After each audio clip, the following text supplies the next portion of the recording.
Hey everyone, my name is Wedge. I'm going to talk about a few cards that'll be in Magic 2015, but kinda like won't, but totally will, just not really, but yeah. Okay, here's the lowdown. Wizard sends 30 card sample decks, one in each color, to stores to help new players learn to play Magic. They've been doing this for a while. In an article posted Friday the 13th, ooh spooky, Wizards announced that these new sample decks are going to include a few reprints that are technically in M15, but not in any booster packs at all. So basically the only way to get the M15 printings is by getting these sample packs or the M15 Deck Builder's Toolkit. They'll still be legal in every format M15 is legal in, you just don't get to actually open them in packs. It's totally not weird at all. The first of these sample exclusives is Aegis Angel. Originally printed in M12, she does see play in Commander. I would talk about how powerful she'd be in Draft, but that doesn't matter, but Divine Verdict is getting yet another printing. There will be 2 different reprints of this card in Standard. That is overkill. Anyways, without being able to draft it, Divine Verdict has a big question mark over its name. It's not alone. Inspire Charge is in the same camp. What could have been an interesting top end to a creature-heavy draft deck, Inspire Charge is left crying in the corner because it doesn't even enable Heroic. Have you seen Dauntless Onslaught? I don't care how many creatures you can give +2/+1 to. Dauntless Onslaught makes 2 creatures feel heroic. One of the biggest blows to White's limited game is Serra Angel not being in the draft. This is huge. White mages have depended on the Angel in Core Set Limited for a long time now. To be more specific, forever. Besides 5th and 6th edition, but whatever. The point is that Serra Angel is consistently a powerhouse every year. Taking her out of the equation has to be made up for. There's like a hole in my heart. She's a white creature that flies and doesn't tap. It's a control player's dream. It's flying and not tapping ever. Come on! There are only 2 blue cards excluded from booster pack goodness. Cancel is the first, which means that they better print another mediocre counterspell to take its place because I'm getting really grumpy. Not that it'll affect Standard, which you know about Dissolve, but anyway, let's move on. I'm about to blow a gasket. Mahamoti Jin is the other I Hate You reprint. It's kinda old school, hasn't been printed since 10th edition, but that doesn't mean much.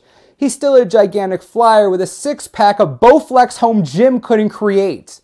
While he is huge, there just isn't a place for him outside of the Happy Fun Time, Fairy Rainbow Land where you're allowed to draft him. Black cards. Right, let's start with Nightmare. Granted, this isn't as powerful as a few of the other creatures we've seen so far, it's by no means bad. The reprint could come in handy for Commander or casual players. Nightmare has always been a fun niche card.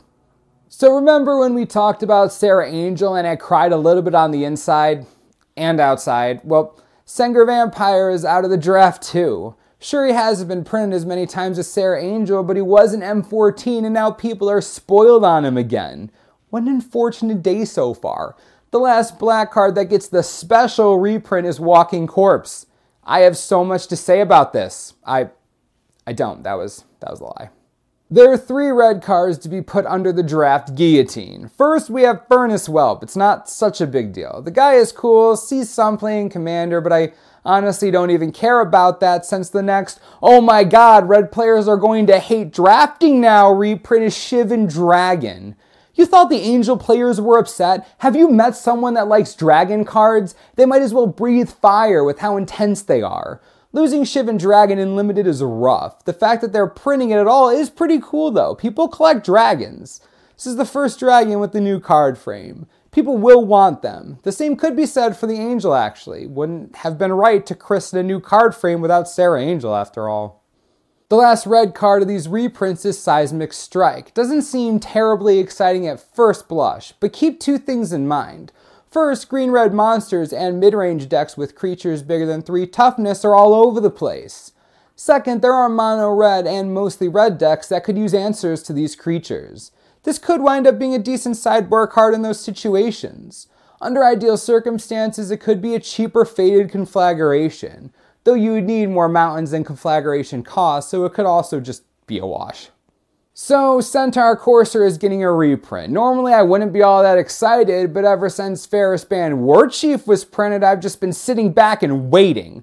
More Centaurs are better than less Centaurs. Sure, a 3/3 for 3 isn't amazing, but it isn't outright terrible. With a Warchief, he becomes a 4/4 Vigilance Trampler. The only question would be how many of those does the Centaur deck want, what with Nessie and Courser being functionally identical and all. In any case, don't be a hater, play Horsemen. Garrix Pack Leader is the next reprint. I was actually pretty confused when they chose this card. It's using the same artwork as the M11 and M13 versions. I'm not saying that's objectively bad, I like the art. What I am saying is that I was under the impression that Garrix is, not doing all that great right now. It's interesting to see an old school Garrix card in a set designed around the fact that he is super pissed / corrupted / purple-eyed. Maybe that's why it's here and not in the boosters? Right, about the card itself. This seems commander worthy to me. I know a few people who have beast-centric decks. I can't name a creature they run that doesn't have at least 3 power. It's a cool casual commander card. The last, why are you doing this to me, I love to draft reprint is Terra Stomper. Thought you were getting off easy, huh, green players? Yeah, nope. The Stomper has only ever been printed in Zendikar, so it is cool that he's getting a reprint. Not being able to draft him, that's a bummer.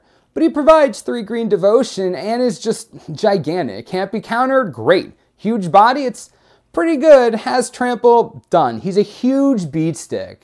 If Standard gets a little slower or a budget monsters deck is looking for a finisher, Terra Stomper might be your guy. Look how happy he is. This was a weird video. I don't like not being able to talk about Limited. It makes me feel uneasy.